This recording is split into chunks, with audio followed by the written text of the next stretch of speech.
Three, two, one. Oh. Hi, everyone, and welcome. My name is Tabitha, and I am here with Julie Simpson, Michele W., and Amber Corinne. We are the founding members of Soma Tribe. We're so excited to have you join us on this session this evening as we discuss self-love and the importance of it.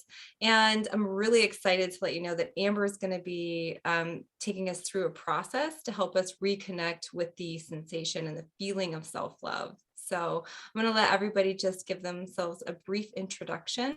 So we'll go ahead and start with Julie. Hello, everyone.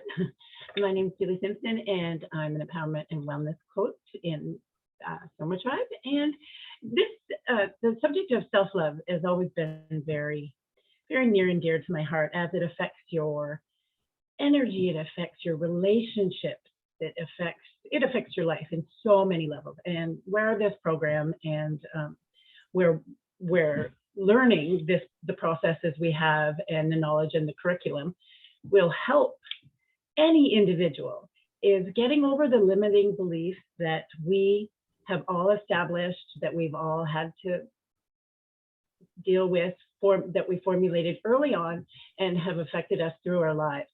And so this program kind of gets rid of that or neutralizes it, so we can go on to create love from a whole place where we love ourselves first.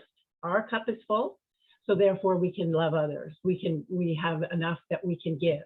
We don't have to hold on for dear life, which is what I've always done. So that's my story behind it. Thank you. Amber? Hello, everybody. Thank you so much for taking a few minutes to join us today. I'm an alignment coach, and I'm certified in the magnetic mind process. I've joined together with these women so that we can actually offer our services to a greater number of people and impact as many lives as possible. The thing that is so important to me that I've learned over the years is that what you align to is what shows up in your life and how you get to experience your life. And as children, myself, included, I was aligned to a way of living and a belief system that didn't serve me now that I'm an adult. And so I absolutely love getting to connect with people, finding out their stories, what's not working in their life, and actually helping them train and recreate their focus on what is working and what they'd like to experience, therefore aligning to a greater experience of life and an expanded version of themselves. So it's really all about taking your infinite potential, everybody's got it, and allowing that to express, because we're all geniuses once we get into our right path of life, things that light our heart up, things that intrigue us, that bring us joy. And once we tap into that, you really can't help but be pulled, almost like a tractor beam, into a life that you absolutely love. So tonight we're talking about self-love, and we're talking about being worthy of love and not being worthy of love. And regardless of how perfect your childhood and upbringing was, regardless of how great your parents tried, or what type of community you grew up in, everybody has a little bit of like a chip on their shoulder where they just didn't quite measure up in their own eyes. Maybe your community was super supportive, but you felt that you weren't doing things right, or you didn't belong, or you never fit in properly. And so we're going to be talking a little bit about shifting that belief, because interestingly enough, we've created all of the beliefs that we have floating around in our paradigm, in our thoughts, and in our feelings, and we get to change them.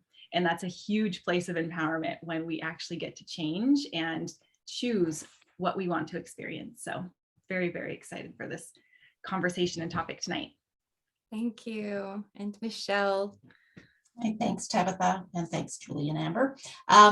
Yeah, self-love for me, I'm also a magnetic mind coach, and I help people, I think, travel for me, the longest distance I've ever had to travel is from here to here. And I had created a life where I was so disconnected from feeling, essentially, that it became very difficult for me to connect with, am I okay? And I just got into my stories and I felt that people tick off the laundry list. I'm always doing for everybody else. It's the kid first, it's the husband first, it's the boss first, it's everything like that. And I totally bought into that story. And over my voyage of personal growth and self-development, I kind of learned a few tools along the way, and I realized that, very much that the outer world will reflect what the inner world was. And I had created relationships where, my supposed intimate relationship with my husband, we were roommates and we were both perfectly suited for each other because that was our level of availability and expression and all that kind of stuff. And a few things landed with me. And what was so powerful about this work was getting to realize that everybody, no matter where you are in the world, is worthy of love. And that can be a huge pill to swallow, like, that elephant eating a bite at a time. I don't know why that analogy exists because nobody eats elephants, but that's okay. It was just getting out of that. No, I have to first, all the conditional stuff about, I can't be okay with myself because if I'm not, we talked about this in another video you'll see about even body identity and loving your body. It was like conditional. Everything was conditional. First, I have to lose the weight to get love. First, I have to take care of everybody else so to make sure that they'll love me, and all this thing, and to get over and understand the teachings here that was the problem solving structure that the world is steeped in, and it wasn't necessary because right now here, just breathing in and out, being present is worthy of love. And now to absorb that and not depend on it coming from the outside source and knowing it's coming from the inside out, or you're directing it at yourself, is huge. And then you start seeing the shifts in your outside world and being reflected. So that's been my experience with this work. And it's so profound. It's magical to experience. It really is magical. It feels like how can this happen? Like, oh my gosh, you're doing something special or unique. And really you're not. We all have that ability to shift what we're focusing on and shift what's true for us. And it's beautiful when things do show up in our physical reality to be like, wow, I did that. And you feel like you didn't, but you really did. It is magical, and it's genius because we didn't know it before. We didn't have the knowledge that these limiting beliefs were even there. I thought growing up that that's just the way I was, Right. And I had, my dad was like, well, he was cranky, and he was, and it was just the way he let the resentment. He was handicapped as a child. He had an injury, and he had so much resentment, and he had so much bad energy that it kept building and building and building. And then he was cranky, he was resentful, and he carried that with him. And he didn't have the self-love at all. And he couldn't give love in the same way. And he couldn't get on an equal vibration with people. And that's incredible to realize that we all can. We all can. Yeah. Definitely. It's interesting because I grew up never understanding what self-love was because I never had it. And so I didn't know what it meant because I had no frame of reference for it. And so it's interesting to try to teach people about self-love if they've never experienced it, because we can mimic it, right? We look at other people and we go, oh, well, it means getting your hair done or getting a massage, or it means, going to the spa. Like there's all these different, can you tell I own a wellness center? So there's all these like things, right? That like people think of as self-love. And what I've learned over my journey is that none of that for me was self-love. It was finally putting myself first and saying, what are my needs? Because I would always bend over backwards as a mom and a business owner. I would always bend over backwards to put everybody above me. And that was always seeking that feeling of love, like that I didn't have for myself. So yeah, it is quite a process. That's beautiful that you mentioned that, because I didn't have a frame of reference for self-love at all either. It was a very codependent household. So if other people were happy, then you were kind of happy, or like waiting for them to not be happy. So you would try your best to make them happy, right? Eggshells, like all the way, all the time. And all of my relationships reflected that.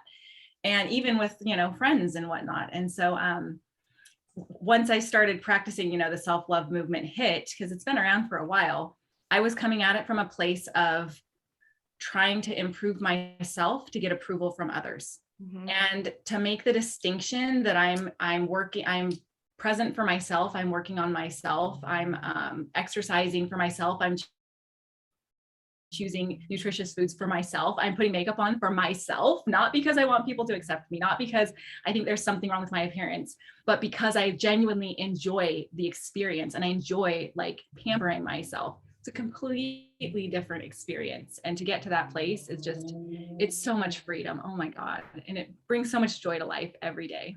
I love Makes that you work brought out a up whole lot funner, makeup, too. Amber, because I used to put on makeup to hide my face because I thought I was really unattractive. Yeah. And now I put it on and I'm like, oh, I just like decorating myself because it's fun. It's I just do my fun. nails because it's fun. I just love being artistic in that way. Yeah.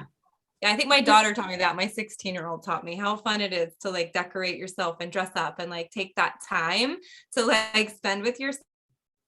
And I used to think it was like selfish, right? To spend that kind of time on yourself. And now I'm like, no, it just feels good to hang out with myself and be like, what does my face look like? What do I want it to look like? I can play around with color and all of that kind of stuff. So I love that you brought that up because that to me now is self-love. It used to be a form of self-hate, like let me hide my face. And now it's from a place of complete self-love. So it's interesting how you can have this action and have it be a different intention. And that changes everything behind it. It's wrapped up. It's subtle, but it's profound. Even moving from the, I need to lose weight to I'm choosing health, as we discussed in the other video. The action or the experience might be the same, but it's oriented differently. And I had really interesting. Part of the information that we have learned is that thoughts and feelings aren't real. It's the filters, the beliefs we come into the world with and all this kind of stuff. And that can be kind of like, no, I'm pretty sure it's real because I'm angry and you did this. I and have all these examples to prove that I've got evidence, it's all real. Thank you very much. And it was so interesting today because my sister, she digitized our family slides from the archives, right? So I was whipping through there and I was like, this is so interesting because the belief I chose was that I'm always on my own or whatever bullshit thing that I had been clinging to. And it's so interesting because you don't know where.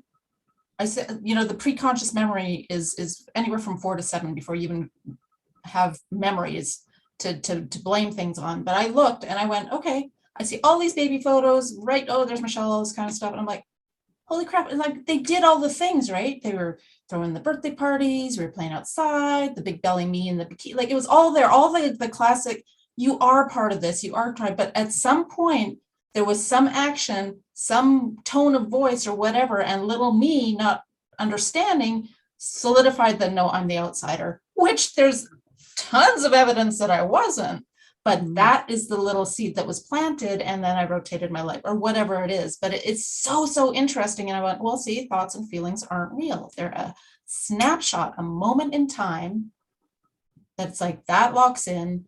And that's whatever voyage we're choosing. That moment in time was like that too. And there's all sorts of other things that happened as well. And what we focus on grows, right? And it's so interesting because it could have been something really small, but the emotion behind it was so powerful that it became a belief that you carried throughout life. And that's what they're studying with like traumatic events.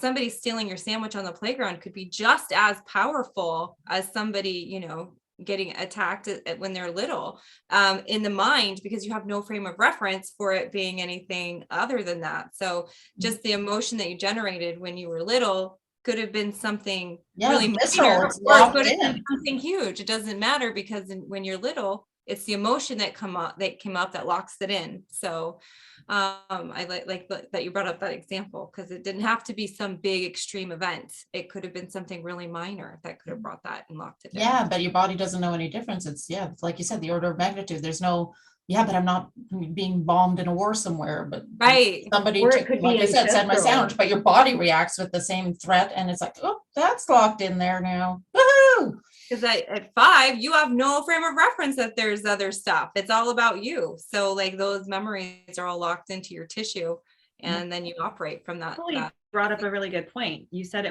it could also be an ancestral belief. Yes, absolutely. Way deep down in the DNA. Yeah. And the exciting part about this stuff, we don't need to know. No, you don't need to know. That's what I love about it. Like, you don't have to go unpack and figure out where the original event was. I see that like in my practice a lot, where people are always like, I want to know the thing that created the belief. And it's like with the magnetic mind work, we don't need to find it. It And just, we shouldn't, yeah. right? Because then we're focusing on the problem, and focus is where your energy goes. And that's why living in creation, and we're creating good relationships. Like we were talking about self-love for ourselves, and then transferring over to relationships. And then so we can create that. We can create the love for ourselves. We can create the love for others. We can create a great, committed, loving, amazing relationship that doesn't have to be with one particular person. We can choose from any of the infinite possibilities that the universe can bring into our existence. And then all we have to do is get it in the end result, form attention structure, and live in that, really live in that end result of a committed, loving relationship. And it's possible and inevitable. So that's what's really exciting, I think. Very exciting. Yeah. Yep. I love it. Great description, Julie, of like outlining the process. I was talking to a friend yesterday, and he was telling me about how Chris Rock was struggling with the whole aftermath of the Oscar situation, and how he had been working with a counselor for the past like 3 years, a mental health professional of some form, on this issue that from his childhood, of being bullied when he was younger. And then he lashed out and he beat somebody up to the point of like severe damage. And so he's never forgiven himself for that. And he's also, takes the back seat and takes a lot of like bullying, even in his adult age. And I was like thinking, like, why on earth are you still working on that with your counselor for 3 years? Like, honestly, that's ineffective if you're still stuck by focusing on the problem. Because the more you focus on the problem or this traumatic event from your childhood, the more you're going to create experiences like that, which is what he was describing in this interview, is that, here it is again, popping up in my adult life. I'm, attacked on stage. And it doesn't have to be that way. It doesn't have to be that way. We're here to say it doesn't have to be that way. Here is a different way. Let us show you. So much easier. Yeah. And it's a journey, right? As you start working in the creation model, you start unraveling the blocks and the resistance to it. And it can be complex sometimes. And it's really helpful to have accountability and have other people be able to reflect back to you where you might be still in a problem structure. And I think that's where like our coaching program is really helpful, because a lot of the times when I'm not in the right structure, I don't see it. I'm like, no, I'm totally in creation structure. I don't know what you're talking about. And then these lovely ladies are like, no, we're on to you. We know you, and we can see how you're still problem solving here. And so it's nice to have that reflection back, because we don't always see what we're doing, because our minds are so gifted at hiding the truth from us, just to keep things the same, because our mind doesn't actually want us to change. It wants things to stay the same because it's predictable, and it knows what to expect. And kept us alive this far. It must be right. working. Yeah. It's like, hey, I kept you alive. I'm not doing any of that. We're not going into the unknown. It's not safe to love yourself, because you might become arrogant, or egotistical, or any of the other societal beliefs that we have about self-love. Or somebody else you'll prove that identity right, that you're not worthy of self-love. Yes. Which is, the last thing. Or the other thing is, if I start loving myself and setting boundaries and doing all the things, what does that mean about the other relationships in my life? Because that might shift. And I think that's where a lot of people get stuck on the self-love journey too, is because it does start shifting relationships. And it's a good thing, because they can become deeper and more beautiful and more vulnerable in that space. Because when we are in that toxic headspace of trying to solve our core wounds, we do surround ourselves with people that prove those wounds right, where that you're not worthy, that you're into people that bully you, or females that that stay in abusive relationships, I have male friends that stay with women that bully them, because that are, aggressive, do not treat them well, that kind of thing. And because that's the way their mother treated them, and that's how they feel best, they feel safe, and so it kind of goes both ways, which you wouldn't think, but it's your unconscious just wants to stay the same. And that's the interesting thing as well, because is unhappy. Sorry. Yeah, the self-conscious is only 5%. It's like 2,000 thoughts or whatever, and 400 bajillion. 5% is measurable activity in the self-conscious. It's not 5%, and it thinks it's very loud, very, very loud. It's the why, it's the why, it's the why, it's the why, it's the why. And 95% is what's keeping us alive.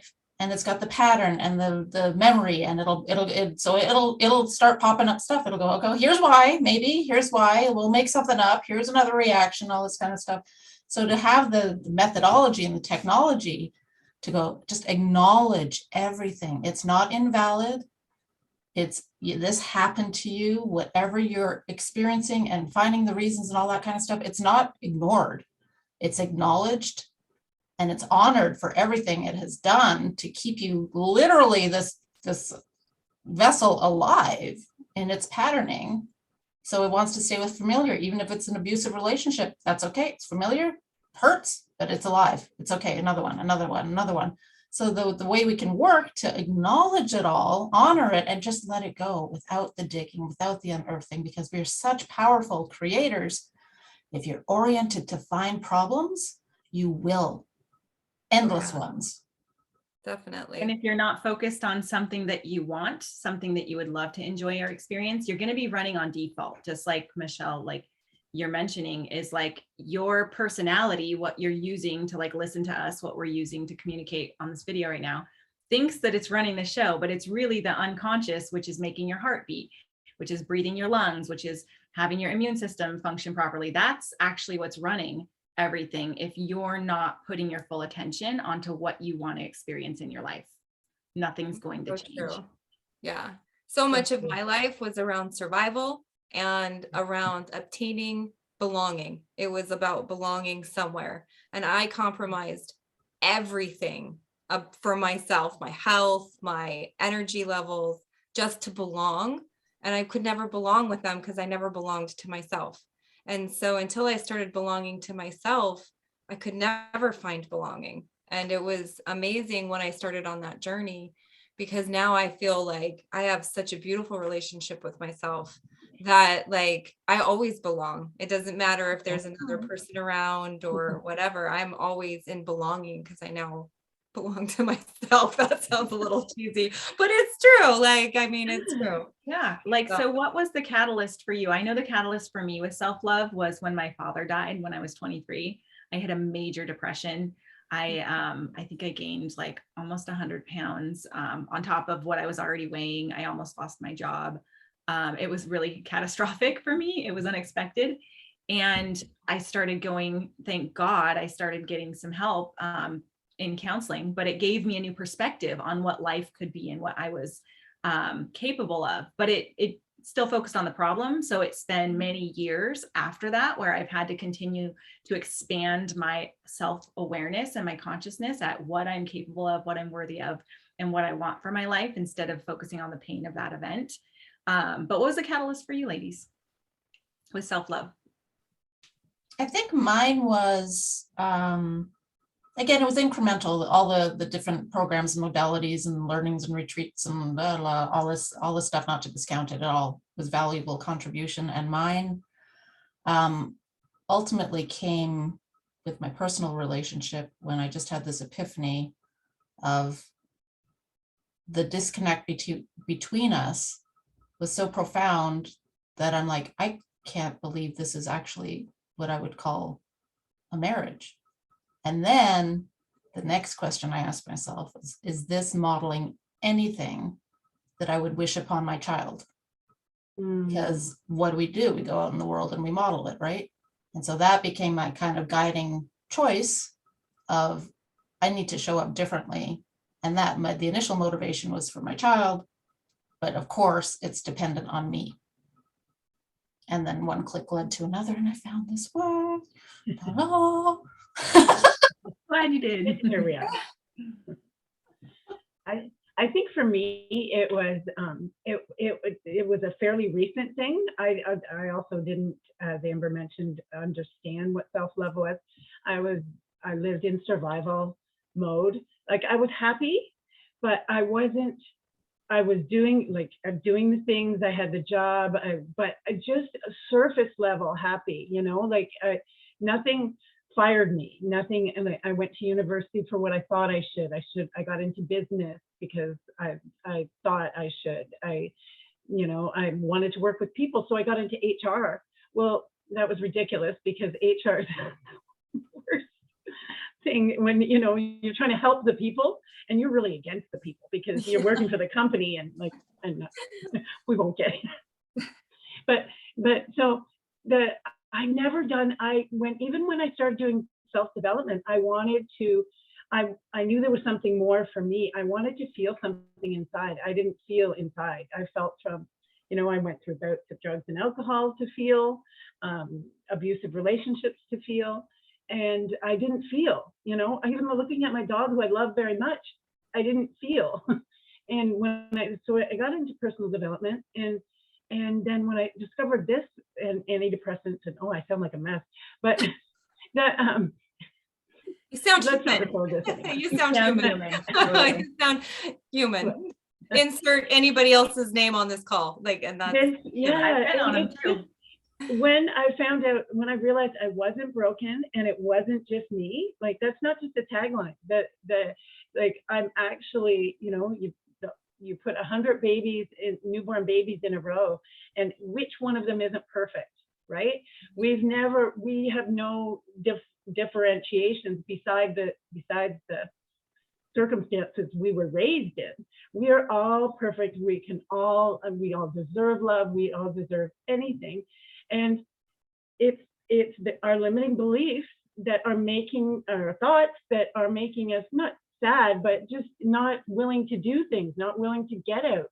And and it took that for me to realize, oh my goodness, so I don't have to be afraid. I've taken chances where, my mom was very cautious, and so I wouldn't get on a motorbike. I wouldn't do, things because they're scary. And now I just do anything. I can't even imagine 6 months I would be talking, not that I'm doing it very well, but talking on a Zoom, and it's just realizing that, we are okay, everybody, and all we have to do is neutralize those little voices, and then we can be so much happier and love ourselves and love others, and it's incredible.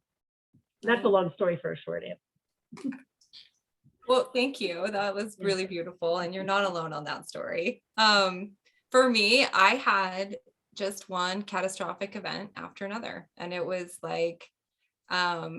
I was devouring self-help, trying to find answers or gain footing, and it was just one after another. And I remember Brene Brown in one of her books saying, if you're not on the right path, the universe is going to shake some things up for you so that you get on the right path. And I was like, what am I missing? And it was the final one, which was so traumatic and so catastrophic that I didn't know how I was going to come back from it. And then I started down this path of the magnetic mind work, and that was only a year ago. And since then, I've just completely overhauled my whole life, but it has led me to this beautiful place of having this most amazing relationship with myself, which then led me to having this beautiful relationship with people all across the world that I never would have engaged with before. And now I have the most amazing, meaningful relationships that are authentic and completely based on the most unconditional love I've ever experienced. But that's also because I finally unconditionally love myself after too many years of not. So, but I devoured every self-help guru pretty much on the planet before I found this work. And this was what I needed. So learning how to create. Yeah, creation, sorry. But No, I no. had never even heard of creation. I'm like, I'm not an artist. When I started Magnetic Mind, I'm like, I'm not an artist. Oh my gosh, I can't draw. I don't know if I can do this. And I didn't even understand it as a problem, or as a way of living, like just living to enjoy, to not to have to just slug away, you know? Not just to survive, right? That was so Survive. hard for me. I was like, you want me to create for the joy of it? What? No, I create to survive. That's why I Yeah. create. And now I'm creating because I want to. It's such a different perspective. Yeah. But it's so beautiful and such a gift to the world. So Yeah. Yeah. So Amber is going to do a did we decide on a belief flip and a recode? Yes. So she's going to show us what it looks like when we have a negative belief, like I'm not lovable or I'm not worthy. Those beliefs that run in the background that keep us from actually having a really authentic relationship with ourselves. She's going to show us what that looks like, and it's going to be a preview of some of the tools that we use in the Soma Tribe. So I'm going to hand that process over to Amber now. Excellent. Thank you, guys. So, so this process, it's we're going to go into just a little meditation. It's called the negative belief flip. And this is how to create a switch from the negative belief that's causing you problems into a positive belief. And it sounds like, it can't be that easy, but hang out, play along in this meditation and experience it for yourself. See what it feels like for you to actually have this experience of turning a negative belief that's actually, it's, running your life on some level. Go ahead and silence your phones if you need to, and just get comfy. It's totally okay. No problems at all. So it's called the negative belief. What? Let's kick her off. No, I'm just kidding. Mute yourself if you need to. But you can also come back to this at any time that you want. After we've gone through it, you can come back to it and do it again and again, as often as you feel called to do. So get comfy. And the first thing that you need to do is think of an emotion or a feeling or a fear that's stopping you from loving yourself. So just kind of think about an emotion or a feeling or a fear that's stopping you from loving yourself. And I want you to notice in your life, that feeling. Maybe it's a worry feeling or a procrastination or an anxiety or a fear or a doubt around loving yourself, and just notice it. Notice that feeling and feel the feeling that's stopping you in your life right now. And you can close your eyes if you'd like to do this. You can it's probably easier to locate that feeling or emotion if you close your eyes. And I want you to bring that feeling up, and I want you to think about it. And if you can't find one right now, that's okay, no problem. Your task is just to find some places in your life where you're putting things off, where you're avoiding something. Places where you're fearful. Maybe there's things that you need to do, but you're just not doing it. And our emotions and our behaviors are signs of what's going on subconsciously for us. So that's why it's actually a lot easier than you would expect to find where you're kind of avoiding some different things or not fully loving yourself. So if we look into these places where we feel fear or worry or anxiety, or we feel, like we're not able to really truly love ourselves, maybe it's too big or too scary to even think about going there, where we're putting things off, or maybe we're avoiding, we'll find those negative beliefs that are supporting it. It's just like legs on a table. Think about that. Tables need legs in order to support them. And that's the same thing with this feeling. If you take the feeling of feeling doubt for yourself, or doubt that you could possibly even love yourself, that feeling is going to have many different legs, which are different beliefs that are supporting it. So what we're doing right now is just kind of locating that feeling, and we're going to have you locate that so some of those beliefs where you're just not quite able to love yourself. So just take a minute and get really clear. And once we knock out those table legs, the big feeling, that big, huge fear of rejection, or that fear of failure that you can love yourself, or the doubt, or maybe it's the fear of doing it wrong or being rejected, or turning into a selfish person. We're going to remove those table legs, and we're going to have you flip that into a new experience. So if you have closed your eyes, go ahead and open them and just take a moment to write down that feeling right now, that thing that stops you from loving yourself. You're very clear on it. We've just taken a moment to tap in. So yeah, just write it down. And now that you've written it down, I want to ask you, what belief would someone have to have in order to create that experience? So you know that feeling. You know the feeling of doubting yourself, of being too scared to love yourself fully, of being not good enough. Maybe there's some perfection there where you feel like you can't love yourself, or you're just not lovable because you need to lose some weight, or you need to finish folding the laundry, or you need to clean your house more, like whatever it is, whatever it is that you feel like it's stopping you. Those are beliefs. So just take a moment and look at some of those beliefs. You decided on those beliefs. So as you're writing it down, just think about it. What belief would someone have to have in order to support that feeling, or that fear, or that rejection, or that decision that you're just not lovable? What would they have to think about themselves, or about their life, or about other people or the world? Now that you've written that down, go ahead and close your eyes. And I want you to take a nice deep breath and close your eyes.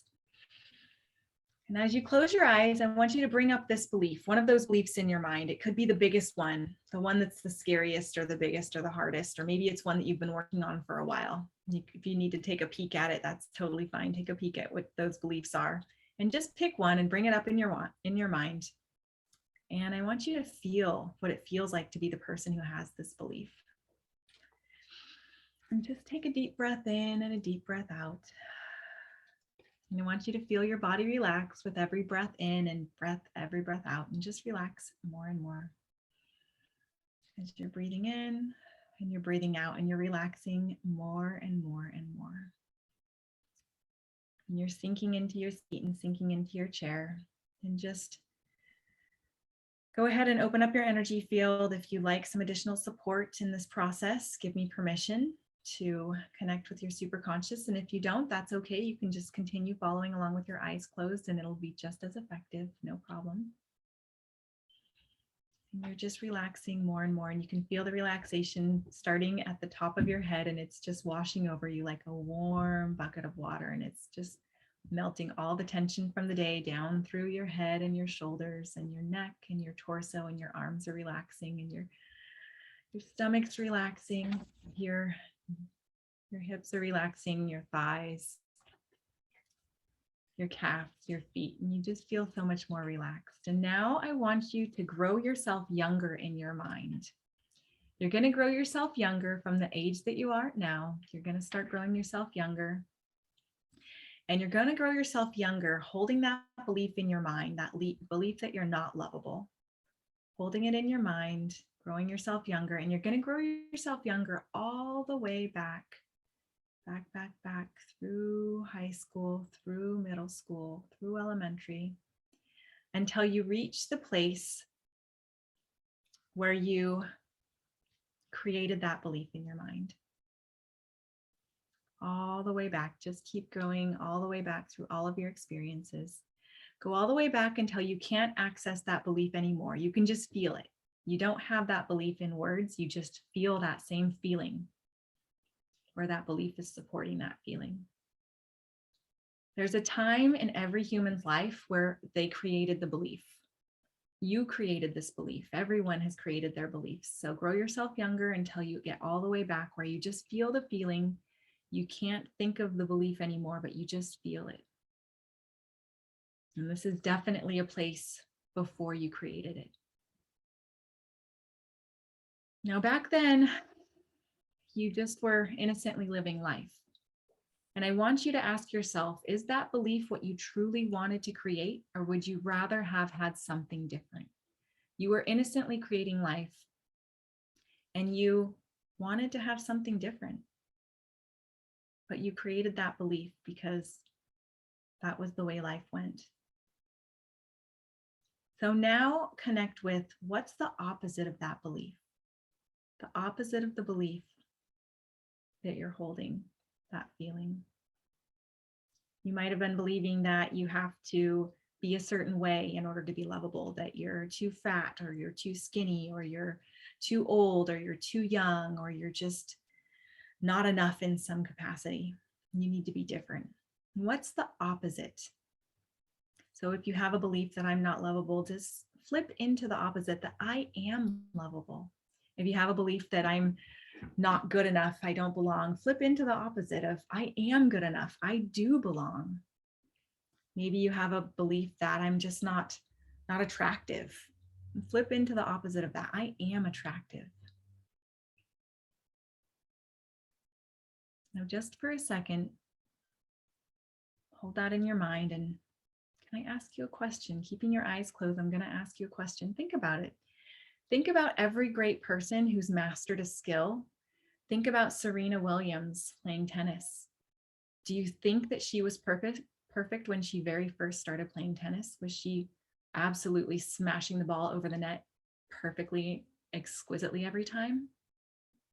Think about any great sports star or anyone who's great. Do you think about Maya Angelou? Do you think she was perfect when she first started writing? Of course not. Of course not. Do you think that everybody who's mastered their craft and who's succeeding at what they've chosen to focus on has made mistakes when they first started? Absolutely, they have. Loads of mistakes. Do you think that when they made a mistake, they created the belief that they're not good at that thing? Or do you think that maybe they chose to let that belief go and they actually focused on the opposite belief? You see, what happens is way back when we're first creating our belief, we had to choose what we were going to hold on to.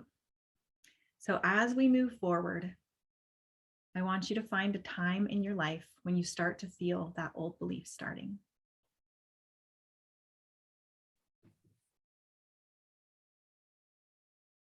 And you're there right now. I can feel it. And I want you to, from this place where you were feeling that old belief starting, I want you to float up off of your timeline where you've grown yourself smaller. I want you to float up off of your timeline, and I want you to make a new decision now. And you're just imagining this and doing the very best that you can, following along. And make a new decision that you're going to choose the opposite of that belief. You're going to choose what it is that you want. I want you to decide that this is the way you're going to believe from now on. Even though the results in your life might not show it, you're just going to believe that you are lovable. You're just going to believe that you are attractive. You're just going to believe that you do belong, that you are good enough. You're going to believe it, that you are significant. You're going to believe that you are capable. You're just going to decide it at this exact moment. And you've decided it. And I want you to float back down and go into the experience now. And just notice the experience in your timeline as that small child. And if you can't picture anything, that's okay. It doesn't matter. Just listen to what I'm saying and just follow along. Just feel if feeling is more prominent for you. Whatever it is, I want you to make that decision where you decide with total energy and attention that this is the way it's going to be in your life now. And just realize and notice how it would feel if you believed this way with this new belief that you're choosing and deciding right now. How would you feel right now if you believed this new way in your life? And as you make this decision, as you change your energy in this new way of believing, go ahead and allow everything to just get out of your mind and just focus on this new feeling. How would it feel if you felt this new way? And just feel it. This new belief. How would it feel if this was true? Absolutely true. And take a deep breath in and just feel it. Feel what it's like to be the person with this new belief that you are lovable, you do belong, you are significant, you are capable. Notice what it's like when you say this to yourself. Notice the picture that you might bring up as you make this decision. And just like Serena Williams, and just like Maya Angelou, and just like any other person who has mastered their craft and given their gift to the world, you're making the choice that you want to believe, and you're choosing it. All successful people make that choice. They believe that in the future, even though the results at the present moment didn't show it, they believed in the future they were going to step into that experience. And I want you to take the energy from some of these great leaders, from Nelson Mandela, from Gandhi, from anyone else that pops up into your mind, from people who believed more in a future, even though nothing in the present moment was backing up that future at this exact moment. And I want you to make this decision and feel the way it would feel right now to pull energy from all of these people that you look up to. Pull that energy in, and what else can you do in your life to feel that energy even more? And just feel it in your future. It's coming back into your future in real life results, and you can feel it now.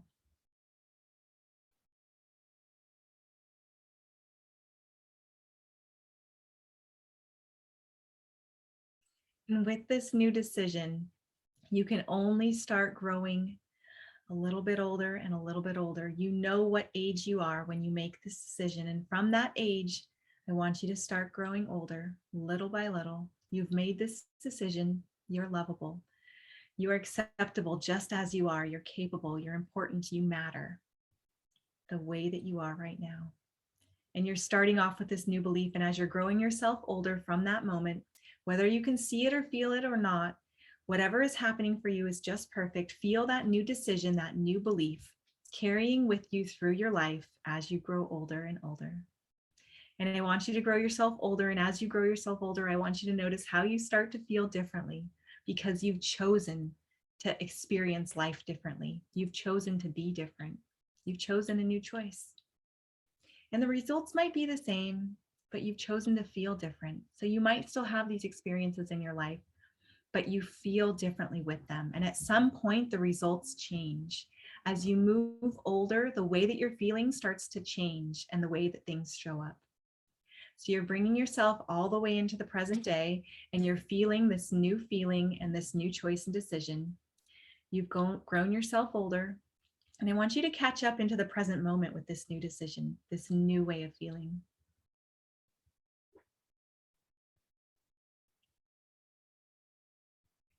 And now you're going to step out into your future. You're in the present day and you're going to step into your future. And how does your future look? You're taking this new belief with you, this new feeling. How does your future feel as you take that step? How do you feel different now that you have this new belief? And you're going to feel it more and more and more. And notice how it's different. And notice how your past starts to change and rewire. The feeling about the past is different now. You're in the future and you're living this new way. You've got a new feeling and a new belief, and your past is starting to change. And notice that a different time in your future where you act differently because of this new belief. Notice how you're acting. And I want you to find another time where you acted differently, and just notice how you're interacting with people, how you're interacting with yourself, how you're choosing to love yourself. And as you're in your future, noticing how you're choosing to love yourself, I want you to look back at your past and think about your past. As you feel into your past, I want you to notice that it's changed because you decided and you're in control. And as you come back to the present moment, to your present body, you've noticed your past, you've noticed how it's changed and how you feel differently. And come back into the present time, into your present body with this new belief, this new way of operating. And just take some deep breaths and feel the shift. And open your eyes whenever you're ready. You're opening your eyes to a new body and a new future. And whenever you're ready, you can do that now. And I want you to remember, and to realize that you did something amazing today. You really did. You reconditioned your past. Your past does not exist except for what you remember. And so you get to throw out anything that's not serving you, and you get to experience your past in a new way. All successful people have made this choice You get to let go of what's not serving you, and you get to choose how things show up for you now. And if you start to revisit this whenever you get a chance, if you want to knock out some more of those other table legs, you're free to at any time. So congratulations on making this choice. Revisit this meditation again and again. That was beautiful, Amber. It Thank was. you so much, Beautiful. Amber.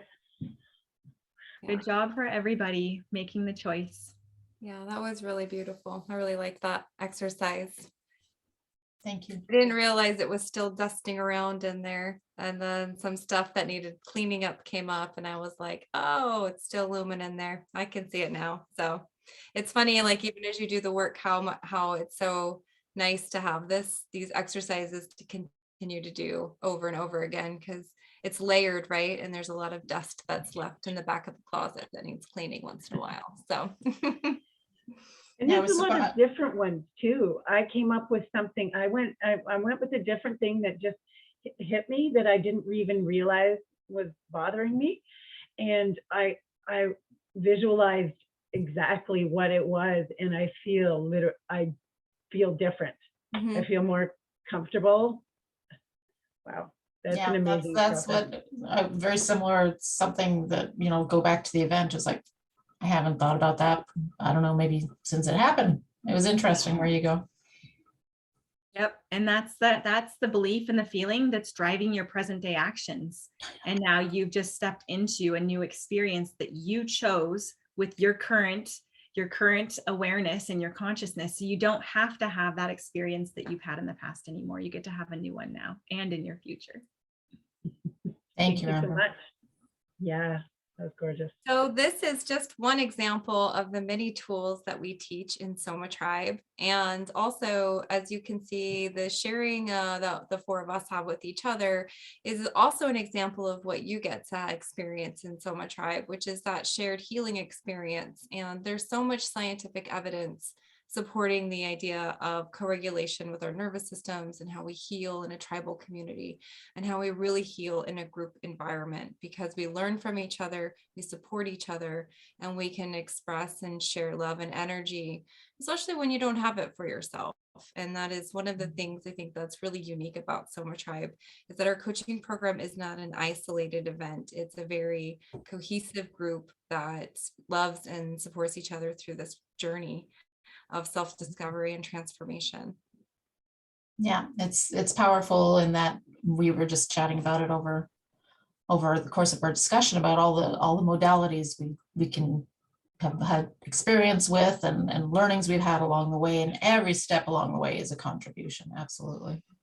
And the breadth of knowledge between the four of us is just decades worth of knowledge in this little tiny bundle. A lot of personal development work. A lot of personal development going on in here. So, so if you're interested, there should be a link down below on how to join our tribe.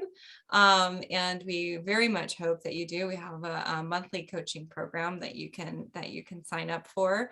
And then we also have one-on-one coaching available through either any one of us that you can sign up for, which you can also find through the links below. So thank you so much for spending today with us and giving us your time and attention. We're so grateful that you decided to spend time with us this morning, afternoon, or evening, whenever you were watching this replay.